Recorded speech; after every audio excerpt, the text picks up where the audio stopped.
We help electric utilities and oil and gas clients become more efficient in their inspection and maintenance practices by using unmanned systems. We achieve our mission of helping them be more efficient by developing a deep partnership and helping take their existing practices and evolving them with new technology, new data delivery solutions, and hopefully integrating with them on their period inspections. Our clients are dealing with aging infrastructure. Difficult to upkeep, they're in remote locations, and they've got environmental hazards around them, which necessitates that move towards efficiency.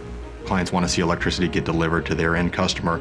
Anything that impacts that obviously impacts their bottom line, impacts their ability to generate revenue, and that's where we want to help out. So if we can keep the lights on, if we can keep making sure that we're not going to have unplanned failures of equipment, if we can go out and inspect things and make sure that routine maintenance is keeping up with deterioration of equipment or vegetation encroachment on right-of-ways, we feel like we can help out in a pretty big way.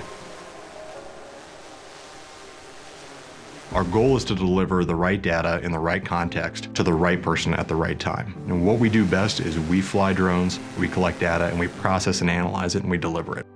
That oftentimes is not a single point solution. We really want to go into a deep level of partnership with our clients. What that might look like is an initial meeting where we start talking about what their specific problem is and what their specific requirements are. Exactly what data do you want to analyze and what data do you need? From there, we're going to build backwards. So we're going to take that data that they need and we're going to take a look at what collection profile and what sensor package do we need to run.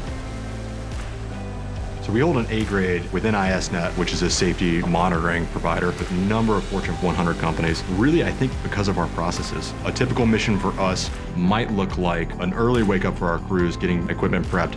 First things first is a safety briefing every single day. After that, they're all going to distribute to their flight locations. They're going to unpack the equipment. They're going to do a quick rehash of that safety meeting, and then they're going to start flying for the day.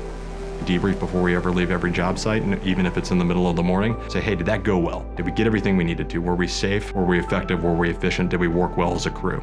We want to make sure that every single day we're learning lessons and we're getting better, we're being more efficient the next day.